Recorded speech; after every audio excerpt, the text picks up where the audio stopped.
하나님의 말씀은 출애굽기 19장 1절로 6절 말씀을 다 일어나서 교독하겠습니다. 이스라엘 자손이 애굽 땅을 떠난 지 3개월이 되던 날 그들이 시내 광야에 이르니라.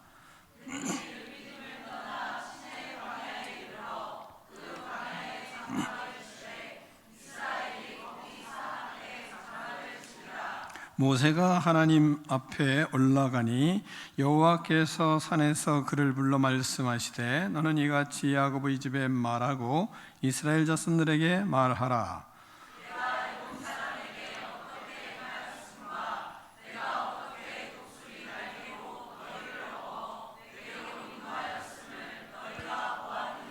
세계가 다 내게 속하였나니 너희가 내 말을 잘 듣고 내 언약을 지키면 너희는 모든 민족 중에서 내 소유가 되겠고 너희가 내게 대하여 제사장 나라가 되며 거룩한 백성이 되리라. 너는 이 말을 이스라엘 자손에게 전할지니라. 아멘. 하나님의 말씀을 들고 우리의 고백을 하나님께 올려드리겠습니다. 주의 말씀은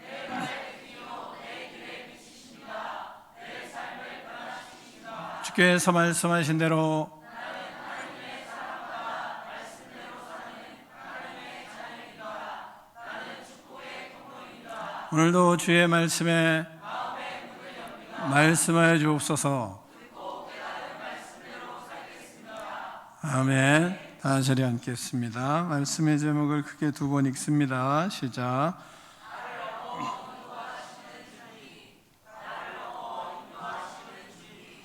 아멘. 1991년 12월 어느 날 이집트에서 스핑크스와 피라밋을 구경하고 하룻밤을 보내고 이른 아침 버스를 타고 부지런히 달려 해저문은 저녁 즈음 시내산 앞에 도착하였습니다. 그 길은 수천 년 전 출애굽한 이스라엘 백성들이 3개월 동안 걸어서 도착한 곳이었습니다. 1절을 같이 읽겠습니다. 시작.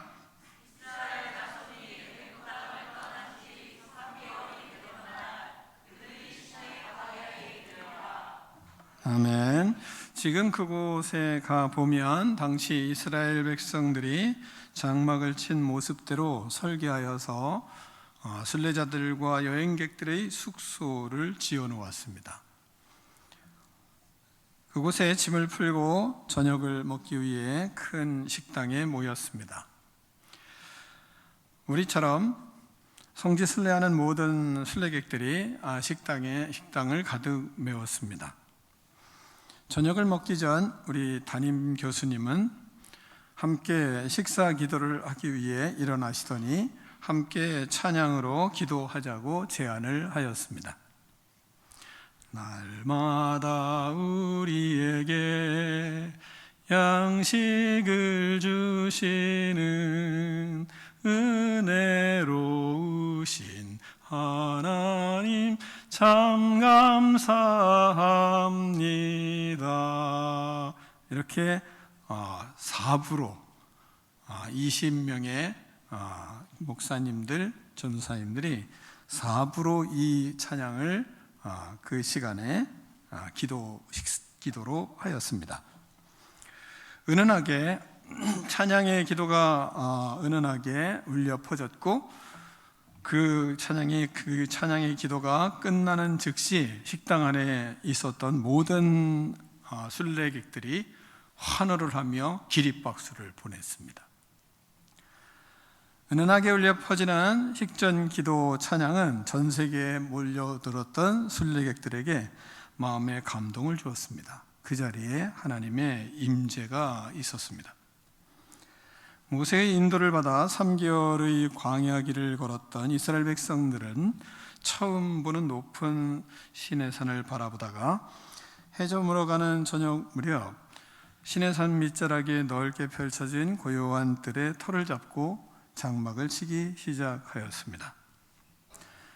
정막이 흐르던 시내산에 200만 명이 모여 장막을 치는 소리는 시내산에 울려 퍼지는 하나님의 음성과도 같았습니다. 2절을 같이 읽겠습니다. 2절입니다. 시작.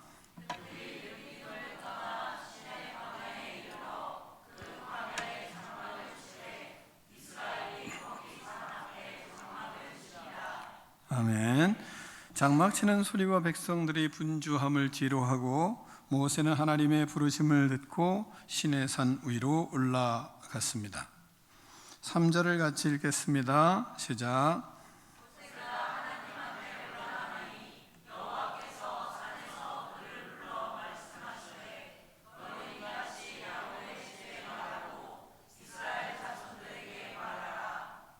아멘. 하나님은 말씀하셨습니다. 내가 애굽 사람에게 어떻게 행하였음과 내가 어떻게 독수리 날개로 너희를 업어 내게로 인도하였음을 너희가 보았느니라. 이 말씀하십니다. 하나님께서 하나님 아버지께서 우리에게 원하시는 마음은 무엇인가를 그 다음에 말씀하십니다. 하나님이 원하시는 마음은 우리가 하나님의 것이 되는 것을 원하십니다. 5절을 같이 읽겠습니다. 시작.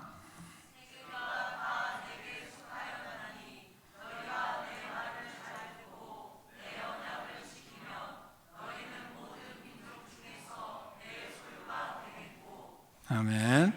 이 세계는 모두 다 하나님께 속해 있습니다. 하나님의 것입니다. 우리는 하나님의 소유입니다. 그러나 인간에게는 자유의지를 주셔서 그 주권을 드려야만 하나님의 것이 되게 하십니다. 당연히 하나님의 것인데도 하나님의 것이라고 자신의 의지로 고백하고 표현을 그래야만 하나님의 것이 됩니다. 주권을 가지고 계신 하나님은 우리가 하나님께 주권을 드리는 삶을 원하십니다. 우리가 하나님의 소유임에도 하나님의 소유가 되어 행복하게 살려면 하나님의 말씀을 잘 듣고 하나님의 언약을 지켜야 하나님의 소유가 된다고 본문은 말씀하고 있습니다. 세계가 다 내게 속하였다. 너희가 내 말을 잘 듣고 내 언약을 지키면 너희는 모든 민족 중에서 내 소유가 되겠다고 말씀을 하십니다. 우리의 몸의 소유권은 하나님께 있습니다. 그러나 하나님께 드려야 하나님께 있습니다.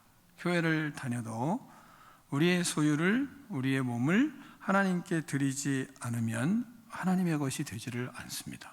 하나님의 것이지만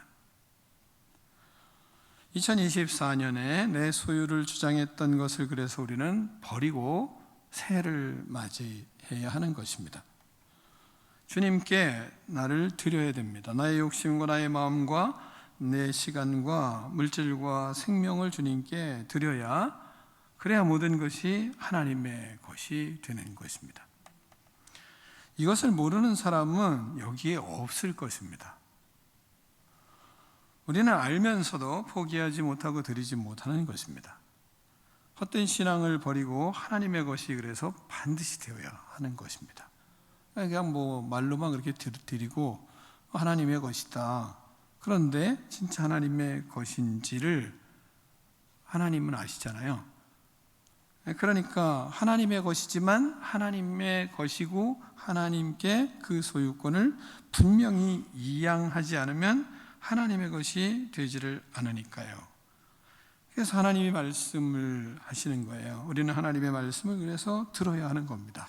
세계가 다 내게 속하였나니 너희가 내 말을 잘 듣고 내 언약을 지키면 너희는 모든 민족 중에서 내 소유가 되겠고, 이 말씀을 하세요. 말씀을 잘 듣고 하나님의 약속을 지키고 하나님의 소유가 되는 여러분이 되기를 축원합니다. 또한 하나님의 것이 되려면 하나님의 마음을 써야 됩니다. 하나님의 마음으로 자신의 마음을 가지고 있어야 돼요. 하나님의 마음은 어떤 마음인가? 하나님을 사랑하고 이웃을 사랑하는 것이에요. 근데 하나님을 사랑하고 이웃을 사랑한다고 이야기는 하는데, 근데 하나님을 사랑하고 이웃을 사랑하는 건 뭔가? 그 사랑은 십자가 정신이 들어간 사랑을 말하는 것입니다. 그냥 사랑이 아니에요. 그러니까 타인을 살리고는 희생과 헌신과 죽음의 정신이 필요한 거죠. 십자가 안에서 바른 생각을 하게 되는 것입니다. 십자가 안에서, 희생 안에서, 헌신 안에서, 죽음 안에서 우리는 사랑을 하는 것입니다. 그것이 하나님의 사랑이고 하나님의 마음이에요. 하나님의 것이 되는 것이 그런 것입니다. 제가 병원에서 목사인 것을 숨기고 살고 있습니다. 평신도가 어떻게 사는가를 생각을 그 안에서 제가 깊이 들어가서 속이는 건 아니죠. 아무 말도 안 하는 거죠. 속이진 않고 그냥 살아요. 근데 거기에 있는 분들이 가만히 보니까 다 기독교인이에요. 근데 참 과관입니다. 야, 기독교인이 이렇구나. 별 일을 다 하고 나도, 그리고 나서 싹 천막 치잖아요. 커튼 탁 치고 나서 그리고 찬양해요. 여기서는 진짜 상상할 수 없는 짓들을 해요. 그리고 커튼 탁 치고 들어가서 찬양해요. 아무튼 기이한 일들을 많이 봐요. 그러니까 뭐 저한테, 제가 목사인 걸 얘기 안 하니까 뭐 얼마나 저한테 딱딱되겠어요. 뭐 갑질을 보통 하는 게 아니에요. 다 제가 받아주고 있어요. 어디까지 가나 한번 보려고. 하나님의 것은, 내가 교회 다니고 하나님의 것입니다 해야 하나님의 것일까요? 우리의 행동과 우리의 정신, 우리의 삶이 헌신이 없고 희생이 없고 그리스도와 함께 죽음이 없는데 어떻게 그것이 사랑이 되겠습니까? 또한 하나님의 것이 되면 영원히 주님으로 기뻐하게 돼 있어요. 영원히 살아난단 말입니다. 그러므로 한 영혼이 구원을 받을 때 너무 기뻐하는 거예요. 잘 될 때 너무 기뻐하는 것입니다. 사람이 잘 될 때 기뻐해요. 이게 영원히 기뻐하는 거예요. 하나님께 예배 드릴 때 우리는 주님으로 기뻐합니다. 사모님이 회복되면서 소변줄도 이제 빼고 콧줄도 이제 빼고 뭐 그렇게 하나하나 줄을 빼요. 재활훈련을 이제 하는데 2층에 내려가서 재활훈련을 쭉 하는 것입니다. 여러 재활훈련실이 있는데 그곳에서는 재활하고 뭔가 사람이 콧줄 빼고 하나하나 이렇게 바뀌어지는 거 보면, 그러면 그걸 보고 박수 치는 사람이 있는가 하면 그걸 보고 오히려 뭘 기분이 나쁜 건지 아무튼 이상한 표현을 하는 사람이 있어요. 모두가 박수를 치고 기뻐할 때 보면, 제가 그래서 저희 사모님이 콧줄을 빼고 하니까 그 다음에 모두가 박수 치는 겁니다. 한 여러 실이 있는데 어떤 실은 시큰둥하고 어떤 실은 가면, 거기 가면 박수 치면서 막 이렇게 너무 좋다고. 그리고 며칠 그저께 어제인가 나오면서 걸어 나왔어요. 그러니까 한 사람이 막 몸에 소름이 돋는다고 그러더라고요. 너무 좋아가지고. 이런 사람이 있는가 하면 비웃기도 하고 뭐 이상한 짓을 하는 사람들도 그 안에 있습니다. 왜? 잘 되는 것이 별로 안 좋은 거예요. 잘 되는 사람들한테 제가 다 커피를 쏩니다. 막 박수 치는 그 호실을 가면 커피 막 6개, 7개씩 막 사다가 바치고, 그리고 그 사람들 과자 사다 주고 다 주고 싶어요. 그거 기뻐하니까. 그래서 기뻐하는 사람 누구지? 제가 그 사람 찾아다녀요. 재활훈련을 하는 그런 사람들이 너무 좋아하니까 조금만 회복되면 너무 좋아하는 것입니다. 그러면 그들이 너무 이뻐요. 너무 큰 사람으로 보이는 것입니다. 사모님이 걸어서 복도를 걸어오는 모습을 보더니 막 너무 기뻐하며 탄복을 하는 거예요. 막 그러면서 박수치는 사람, 이것이 참 사람이구나 라는 생각을 하나님이 주시더라고요. 일어서 회복하는 사람을 보고 박수치고 기뻐하는 그 사람, 저 사람이 사람이구나 이런 생각을 하게 되더라고요. 자기도 모르게 이렇게 생각, 저 사람이 진짜 사람이네 이런 생각을 하게 되더라고요. 그래서 그들에게 뭔가 기쁨의 표현을 하는 그들에게 뭔가 해주고 싶은 마음이 막 올라오는 것입니다. 하나님의 소유가 된 백성들의 마음이 아닐까요? 이것이. 두 번째는요, 하나님의 소유가 된 백성은 제사장 나라가 되고 거룩한 백성이 된다, 이 말씀하고 있습니다. 6절을 같이 읽겠습니다. 6절입니다. 시작.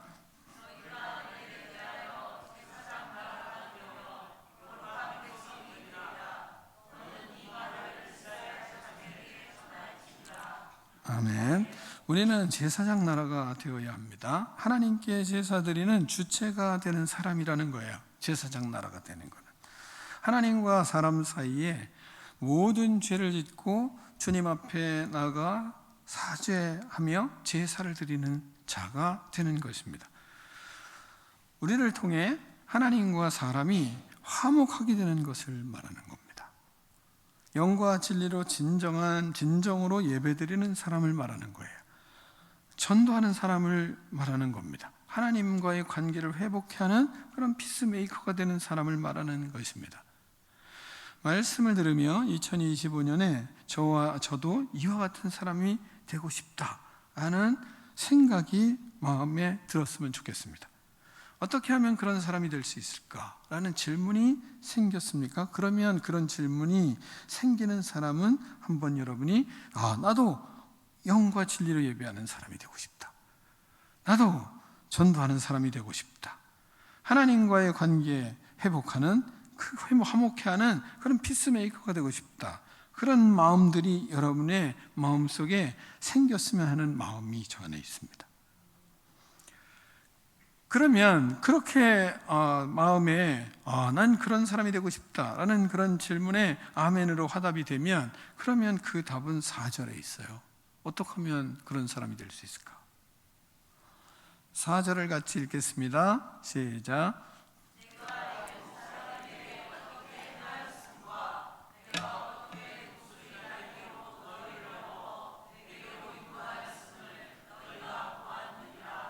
아멘. 자, 이 답은 4절에 그러잖아요. 보았다는 거예요. 보았다고 하십니다. 하나님께서 애굽 사람에게 어떻게 행했는지 너희들 봤지 않냐, 이런 얘기예요. 그리고 어떻게 독수리 날개로 너희를 업어 하나님께로 인도하였는지 보라고. 너희들 어떻게 이렇게 인도하였는지, 독수리 날개로 너희를 업어서 하나님께로 인도하였다. 그걸 보았느니라, 이 말하고 있습니다. 하나님께서 세상 사람들에게 어떻게 하는지, 또한 우리를 업어서 하나님께로 어떻게 인도하는지 보아야 한다는 거예요. 그래서 내가 애굽 사람에게 어떻게 행하였음과 내가 어떻게 독수리 날개로 너희를 업어서 내게로 인도하였는지 너희가 보았느니라, 이렇게 말씀을 하세요. 하나님께서 애굽 사람에게 어떻게 행하였는지 우리는 잘 알잖아요. 10가지 재앙으로 그들을 치셨습니다. 결국에는 장자들을 모두 치시고 하나님의 말씀을 믿고 어린 양의 피로 문설주에 바른 집 사람들만 구원을 받았습니다. 그들을 구원하신 하나님은 홍해를 건너 광야로 인도하시고 그들을 쫓아오던 바로와 그의 군대들을 모두 홍해에 빠뜨려 죽게 하셨습니다. 하나님은 그들을 보라고 하십니다. 하나님은 우리를 구원하시고 영의 눈을 밝혀주셨습니다. 세상을 쫓아 살아가다가 이제는 구원을 받고 생명의 길을 걷게 하셨습니다. 세상을 보는 눈이 새롭게 뜨였습니다. 죽음의 길을 두려워하면서도 죽음의 길을 갈 수밖에 없어 신음하며 사탄에게 노예가 되어 있는 사람들을 우리는 봅니다. 죽지 못해 살아가는 그들의 목표는 돈뿐이 없는 그런 삶을 살아가는 사람들을 너무 많이 봅니다. 자신의 배만 채우기 위해서 살아간다고 성경은 표현합니다. 하나님께서는 이와 같은 세상 사람들을 다 보라고 이렇게 말씀을 하십니다. 하나님이 그들에게 어떻게 행하였는지 보라고. 또한 하나님이 그들을 도우시지 않으면 인생이 어떻게 되어 가는지를 좀 보라고. 하나님이 없이 살아가는 사람들을 보라고 이 말씀을 하세요. 로마서 3장 11절로부터 보면 이렇게 하나님은 표현합니다. 깨닫는 자도 없고 하나님을 찾는 자도 없고 다 치우쳐 무익하게 되고 선을 행하는 자가 없나니 하나도 없도다. 그들의 목구멍은 열린 무덤이요 그 혀로는 속임을 일삼으며 그 입술에는 독사의 독이 있고 그 입에는 저주와 악독이 가득하고 그 발은 피 흘리는데 빠른지라. 파멸과 고생이 그 길에 있어 평강의 길을 알지 못하였고 그들의 눈앞에 하나님을 두려워함이 없느니라. 이게 믿음이 없는, 하나님이 없는, 하나님이 관여하지 않는 사람들의 삶이에요. 저도 친구들에게 왜 사느냐고 물어보면 죽지 못해 산다고 이야기하는 애들이 많습니다. 아파하고 신음하고 고통하며 살다가 이 나이가 된 거죠. 그러니까 이 나이가 되면 죽지 못해 산다, 이렇게 말을 하는 것입니다. 제가 엘리베이터를 탔습니다. 80세가 가까워 보이는 어르신이 휠체어에 몸을 의지하고 타시며 아이고 하며 한숨을 짓고 신음하며 타시는 겁니다. 한번 생각을 해보세요. 엘리베이터를 타는데 왜 한숨을 쉴까요? 엘리베이터에 무슨 문턱이 있습니까? 그냥 쑥 휠체어로 들어오는데도 왜 아이고 하며 한숨을 쉴까요? 가만히 제가 들어오시는 모습을 보면서 아니 뭘 왜 아이고 한숨을 쉬시지? 이런 생각을 했어요. 그렇게 쑥 들어오면서 아이고 하며 신음을 하며 타니까 옆에 있던 딸이 핀잔 비슷한 말투로 아픈데 폐렴까지 왜 걸렸냐, 그 투덜대는 듯한 말로 하는 거예요. 그래서 제가 하나님께 물었어요. 하나님, 왜 이렇게 아픈 사람들이 많고 인생은 힘들고 고통이 많고 아파서 신음하며 살아야 되는 건가요? 물었어요. 즉시 하나님이 즉시 저에게 말씀을 주셨어요. 세상의 미련을 갖지 말라고 그러는 거지. 그런 말씀을 하시더라고요. 하나님 나라를 좀 바라보고 살라고 하는 거지. 그래서 제가 예 알았습니다. 그리고 부지런히 사모님한테 뛰어갔어요. 2층에서 내려서. 또한 하나님께서는 말씀하세요. 본문에서 내가 어떻게 독수리 날개로 너희를 업어내게로 인도하였는지를 보라는 거예요. 그렇게 인도하였느니라 이 말씀을 하세요. 내가 4절 다시 한번 읽을까요? 4절 시작. 내가 애국 사람에게 어떻게 하였음과 내가 어떻게 독수리 날개로 너희를 업어 내게로 인도하였음을 너희가 보았느니라. 아멘. 하나님께서는 우리를 업어서 하나님께로 인도하신다고 말씀을 하세요. 그러므로 우리는 2025년 우리는 하나님께 잘 업혀야 합니다. 2025년은 하나님께서 업어주실 수 있도록 우리가 그분에게 잘 업힐 수 있도록 해야 되는 거예요. 그게 오늘 말씀의 초점이잖아요. 하나님의 말씀을 우리가 듣고 어떻게 하면 업힐 수 있을까? 감사로 업히고 헌신으로 업히고 희생으로 업히고 드림으로 업히는 거예요. 가장 포기하지 못하는 것을 포기하고 하나님께 업히는 겁니다. 어떻게 업힐 수 있을까? 가정이 하나님의 인도를 받아서 하나님이 업을 수 있도록 해야 돼요. 이게 어떻게 해야 되는가? 간단해요. 하나님께 업히면 하나님께서 하나님께로 인도하신대요. 우리는 믿음 생활할 때 하나님이 하나님께로 인도하지 내가 하나님께로 가는 것 같잖아요. 근데 하나님께 업히면 하나님이 하나님께로 인도하세요. 본문을 잘 보세요. 본문 그러잖아요. 내가 어떻게 독수리 날개로 너희를 업어 내게로 인도하였음을 너희가 보았느니라. 하나님이 업으셔서 하나님께로 인도해서 이스라엘 백성들이 구원을 받은 거예요. 그러니까 우리도 우리의 믿음은 우리가 하나님께 잘해서 하나님께 가는 게 아니라 우리가 하나님께 업힐 수 있으면 하나님이 하나님께로 우리를 인도를 하세요. 그러면 업히면 끝나는 거죠. 그렇잖아요? 그러면 가정생활을 하는데 우리가 1차적으로 하나님의 인도를 받아서 하나님께 어떻게 업힐 수 있을까? 간단해요. 하나님께 업히려면 아이들을 여러분이 언제 업어주나요? 네? 울 때 업어주잖아요. 울 때. 그 업히려면 어떻게 하겠어요? 이스라엘 백성들이 어떻게 업힐 수 있었을까요? 애굽 땅에서 어떻게 했어요? 신음하며 울었어요. 그래서 업으신 거예요. 그럼 우리가 업히려면 우리는 2025년에 뭐 해야 되겠어요? 울어야죠. 신음하며 하나님 앞에 울어야죠. 그러면 하나님이 업어주시는 거예요. 그래서 하나님이 하나님께로 인도를 하시는 겁니다. 이게 믿음이에요. 우리가 하나님 앞에, 그래서 하나님 앞에 신음하며 내 삶을 신음하며 그 속에서 하나님 앞에 괴로움을 호소하는 거예요. 그러면 하나님이 우리를 업어서 하나님께로 인도를 하시는 거예요. 이게 믿음이에요. 여러분이 이 눈을 여는 그런 축복이 있기를 축원합니다. 하나님이 업어주셔야 인생이 되는 거예요. 그러니까 이스라엘 백성들이 애굽 땅에서 어떻게 하나님이 이렇게 구원하셔서 도저히 불가능한 민족을 어떻게 이런 축복의 민족으로 만드실 수 있었을까? 그건 그들이 신음하며 하나님 앞에 우는 의인들이 있었기 때문이거든요. 그랬더니 하나님이 그들을 업으셔서 그들을 하나님께로 인도하신 거예요.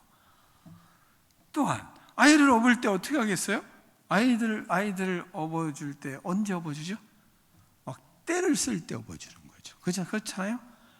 막 그냥 막무가내 때를 쓰면 안 업어줄 수 있어요? 그런 애들 업어주잖아요. 그러니까 성경에 뭐라 그래요? 너는 내게 부르짖으라. 그리하면 응답하겠고 크고 비밀한 일을 보이리라 말씀을 하잖아요. 이스라엘 백성들이 이 에레미야서에서 그렇게 부르짖고 때를 쓰라. 그러면 내가 너희를 업어주겠다. 이러는 거거든요. 그러니까 애굽 땅에서 그렇게 신음했기 때문에 업어서 인도한 거예요. 바벨론에서 신음하며 좀 부르짖어라. 이젠 또 말씀을 하신 거거든요. 그러니까 그때 부르짖으면 하나님이 응답하겠고 크고 비밀한 일 보이겠다 하니까, 그러니까 우리가 어필하면 뭐 해야 된다? 그건 때를 써야죠. 부르짖어야죠. 하나님이 말씀하시는 것처럼. 그러니까 바벨론에서 그들이 어떻게 고레스가 그들을 해방시켜서 이스라엘로 보낼 수 있겠습니까? 그 사람이 할 수 있는 일이 아니에요. 근데 됐거든요. 왜요? 업어주셨기 때문이에요. 업어주셨기 때문에. 저는 목회하면서 여러분에게 조금 어떤 때는 좀 무리한, 힘든 뭐 이런 게 좀 있잖아요. 힘든 것을 이렇게 요구하는 것 같은 믿음의 길들을 대충 믿음의 삶을 사는 것보다는 좀 힘든 믿음의 삶을 제시할 때가 있었어요.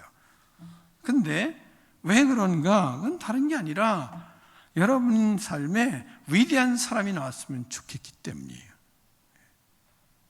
아멘? 저는 여러분 자녀들 중에서 또 우리 모든 어른들 중에서 하나님 앞에 진짜 업혀서 위대한 사람이 한 사람이라도 나왔으면 좋겠어요. 우리 교회에서 그런 사람이 꼭 있었으면 좋겠어요. 여러분 너무 부담이 되는지 아멘을 안 하시네. 자식들을 도대체 어떻게 생각하시는지. 제가 아마 목사가 아니고 성도였으면 저는 아멘! 이랬을 거예요. 분명히. 저는 그랬을 거예요. 왜? 내 자식이 위대한 사람이 된다고 말씀하시는데. 그러면 그 축복을 그냥 스쳐 지나가겠어요? 그건 스쳐 지나갈 게 아니거든요. 잡을 건 확실히 잡아야 되거든요. 그러니까 주님 앞에 믿음의 역사들을 이루어가는 그런 거룩한 일들을 우리 후대들에게 반드시 있었으면 좋겠다. 이런 소원이 저는 있어요. 대충 살아가는 아이들을 삶을 살아가면 여러분 우리가 지금도 이렇게 어려운데, 그런데 앞으로 우리 다음 세대들이 인생을 대충 살아간다. 그래서 큰 위대한 믿음의 가문을 이루어 갈 수가 없잖아요. 지금 시대가 그렇지 않아요. 그러니까 주님 앞에 보통 믿음의 역사들을 이루어가서 되는 이 세상이 지금은 아니에요. 그러니까 우리 다음 세대들이 진짜 힘들 것 같아요.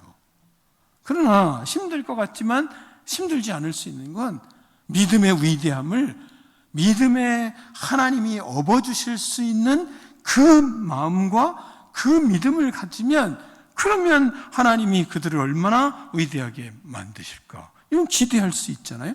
한번 생각을 해보세요. 어떻게 출애굽을 할 수 있었어요? 어떻게 애굽 땅에서 종되었던 그들이 위대한 믿음의 백성들로 거듭날 수 있었을까요? 그건 하나님 한 등에 업혔기 때문이거든요. 어떻게 바벨론에서 그들이 올 수 있었을까요? 그건 등에 업혔기 때문이에요. 그럼 거기에 키가 있잖아요. 그러면 우리 아이들이 이거 뭐 그냥 먹고 살 수 있으면 좋겠다, 이런 정도로 살면 되겠어요? 아니잖아요. 그러니까 우리 아이들이 하나님의 등에 업혀서 주님이 업어주실 수 있는 그런 믿음의 인생을 가야 되려면 어떻게 된다?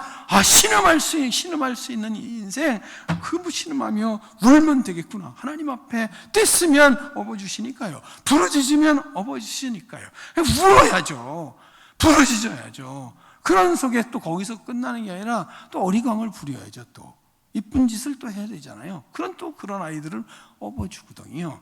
그러니까 가정사를 놓고 하나님 앞에 그걸 하는 거죠. 부부가 하나님 앞에 울고 하나님 앞에 부르짖고 하나님 앞에 어리광 부리고 이러면, 하나님 앞에 이쁜 짓하고 그러면 하나님이 업으셔서 하나님께로 인도한 이 약속의 말씀을 붙드는 여러분의 인생이 되기를 축원합니다. 그러면 뭐 인생이 그렇게 얼마나 화창한 날이 오겠습니까? 화창한 날이 오지 않겠어요? 제가 이야기는 안 했지만 예로 하나를 들으려고 하거든요. 우리 양호성 집사가 사실은 제가 6학년 때 만났나 5학년 때 만났나 그랬어요. 언제 신방을 갔더니 그러는 거예요. 그때 배웠던 하나님의 말씀과 하나님의 말씀을 기록하고 큐티했던 그것이 지금 자기의 능력은 없지만 그러나 삼성에서 그런 대로 팀장을 할 수 있는 그런 역할까지 오게 됐다, 이런 얘기를 하더라고요. 그 어디서 왔느냐? 자신의 능력은 없는데 하나님이 자꾸 하다 보면 새로운 아이디어를 주신다는 거예요. 그래서 떨어질 수밖에 없는 자신의 실력인데 하나님이 자신을 높이신다고, 그래서 자기가 지금 직장생활 한다고. 그걸 좀 간증을 알아야 돼. 그걸 잘 간증을 그때 잘 안 하더라고요. 자기 자랑일까봐 그랬는지. 여러분, 우리의 삶에 하나님께서 우리의 인생에서, 직장에서도 내가 계획하고 내가 모든 것을 만들고 하죠. 그러나 하나님이 업어주셔야 되는 일이 있어야, 그래야 그 일들이 하나님께로부터 오는 일이 돼서 형통해질 수 있는 겁니다.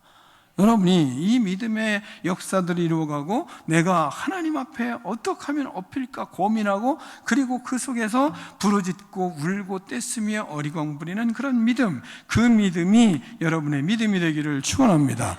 우리 교회도 다른 것으로가 아니라 하나님 앞에 다른 것은 몰라도 다른 것은 몰라도 하나님 앞에 울부짖고 그리고 하나님 앞에 부르짖고 어리광 부리는 것에는 누구 못지않은 그런 교회가 되기를 소원합니다. 그러면 하나님이 우리를 업어주실 것이고 업어서 우리를 인도하시고 하나님께로 이끌어 가시는 하나님의 놀라운 역사들이 일어날 줄 믿습니다. 사랑하는 성도 여러분, 우리가 2025년 하나님의 등에 잘 업히고 그로 인해서 우리의 인생이 아이가 엄마 등에 업혀서 평안하게 쌕쌕 잠자는 모습을 우리는 다 알아요. 2025년 하나님의 등에 업혀서 주님의 평안이 여러분의 삶 속에 그 어린아이와 같은 그 평안 여러분의 삶에 넘쳐나기를 축원합니다. 기도하겠습니다. 하나님 아버지 감사합니다. 주님 앞에 잘 하나님 아버지 믿음의 삶을 살아가기를 원합니다. 주의 말씀에 잘 순종하여 하나님의 뜻을 이루어가는 믿음의 인생 되기를 원합니다. 그러나 하나님, 우리가 우리의 의로, 우리의 마음으로, 우리의 생각으로 되지 않습니다. 하나님 아버지, 주님 앞에 우리의 삶을 펼쳐놓고 하나님 앞에 신음하며 울부짖고 그리고 하나님이 업어주실 수 있는 믿음의 인생이 되어 2025년 하나님 앞에 내 인생이 참으로 아름답고 위대했다고 고백할 수 있는 거룩한 인생 될 수 있도록 하나님께서 기름 부어 주시옵소서. 예수 그리스도 이름으로 축복하며 기도하옵나이다. 아멘.